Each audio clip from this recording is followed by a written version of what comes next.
String of pearls के जरिए हिंदुस्तान को घेरने की कोशिश कर रहा है चीन। लेकिन हमको यह भी समझना होगा कि भारत भी ये समझ रहा है, इसीलिए उसने नेकलेस ऑफ डायमंड तैयार करना शुरू कर दिया है। और मालदीव, जिसको बहका लिया गया, भटका लिया गया था मालदीव को, उस मालदीव को वापस पटरी में लाने की कोशिश की जा रही है। असल में अगर आप मालदीव को देखें तो 1978 में जब ममून अब्दुल गयूम वहां के राष्ट्रपति बने, भारत का बहुत बड़ा हाथ था उनको राष्ट्रपति बनाने में। और 1988 में जब तख्ता पलट होने वाला था गयूम का, तो हिंदुस्तान ने तब राजीव गांधी की सरकार ने उस तख्ता पलट को बचाया था। और इस तरीके से मुल्क बेहद करीब आते जा रहे थे।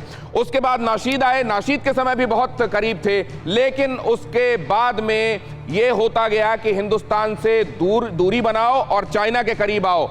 असल में चाइना ने वहां पर इन्वेस्ट करना, वहां पर पैसे फेंकना शुरू किया। और मालदीव ने अब चीन को जब मारा है तो ड्रैगन दौड़ा दौड़ा कैसे भागा है मैं आपको बताता हूं। जरा वहां पर नक्शे में कहां कौन मौजूद है और किस तरीके से स्ट्रैटेजिक इंपॉर्टेंस की जगह है मालदीव, वो मैं आपको बता देता हूं।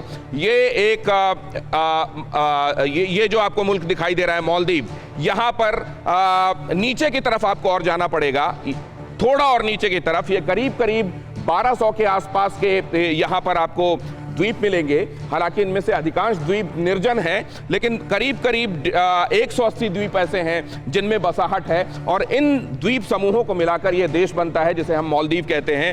ये एशिया का सबसे छोटा देश भी कहलाता है और पृथ्वी से में ऊंचाई, मतलब जल स्तर से इसकी ऊंचाई के हिसाब से ये सबसे नीचे स्थित देश है। और इस हिसाब से, और क्योंकि यहां आप देख रहे हैं अरब सागर में इसकी पोजीशन अगर आप देखेंगे तो ये हिंदुस्तान है, उधर श्रीलंका है और यहां पर मालदीव है। इस हिसाब से ये बहुत इंपॉर्टेंट हो जाता है कि अगर यहां से घेरने की कोशिश कर रहा है ड्रैगन हिंदुस्तान को, तो मालदीव उस घेरावट का हिस्सा नहीं होना चाहिए। लेकिन जैसा मैंने आपको बताया था कि कुछ सालों पहले यहां पर चीन ने अपना इंटरफेरेंस बढ़ाना शुरू कर दिया।